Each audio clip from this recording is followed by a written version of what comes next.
Welcome back to News Radio. On today's episode, we have two guests here to speak about a very controversial topic that has caused unrest among the American public for ages.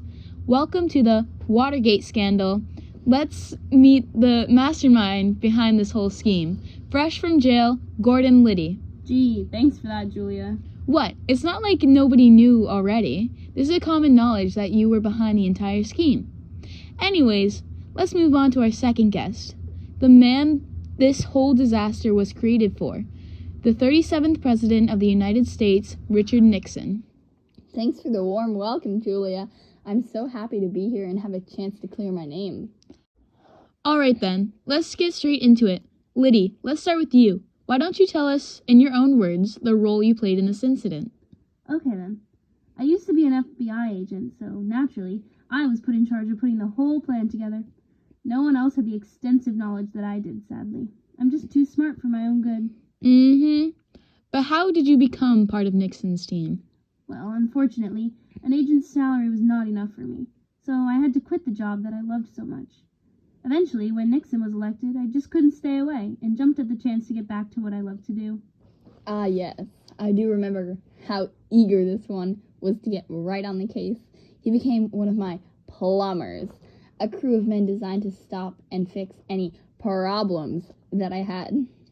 And these problems, as you call them, weren't clogged toilets, now were they? Well, no. More like security leaks and general security matters that needed a closer look. And I was in charge of creating the great plans that would fix them. Isn't it true that most of your plots were never actually carried out? Well, yes, but that's because none of those idiots in office ever believed in me. No, it's because most of your plans were crazy and very, very illegal. All right, let's move on. What exactly happened in the building that night? Well, that was one of Liddy's plans that we actually used. It was determined that we needed to hear what was happening inside the Watergate complex due to the uncertain times we were in regarding my presidency. So, mastermind that I am, I sent agents into the building to copy important documents and place bugs around the building. It was easy peasy. So, how'd you get caught then? Well, the bugs that were placed malfunctioned and had to be replaced.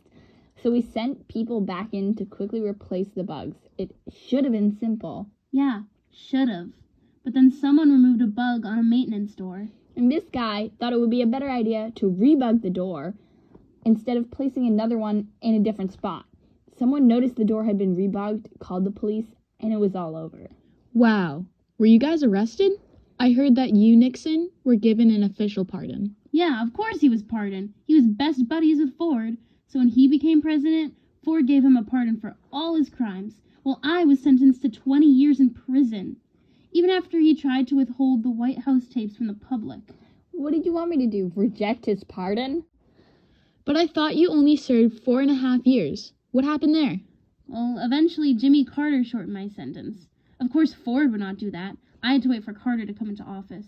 Well, I hate to be the bearer of bad news, but what you boys did that night and the events that followed after have caused quite the unrest among the public. There's a whole lot of distrust in the government right now. Can you really blame me for wanting to secure my presidency, though? I just wanted what was best for the American public. They elected me, and they should have trusted that I had their best interests in mind. Well, if I was the American public, I wouldn't have much faith that you had anyone's best interest in mind but your own. Why did the public suddenly decide that they weren't okay with blindly following politicians? They've been okay with it for centuries. Okay. We're almost out of time for today. Well, now listen here. Just because you are our president doesn't mean you get to take advantage of the public. When they gave you their vote, they did not sign up to be deceived. They voted you into office so that you could work for them, not the other way around. You're right. I've never been a quitter, but as president, I had to put the interests of America first. America needed a full-time president, and at that point in time, I couldn't be that person. And that's where we're going to end things today. I hope you enjoyed hearing from these two, wonderful men. Until next time, I'm Julia from News Radio, and I'm out of here, tricky dick. You know I don't like that nickname.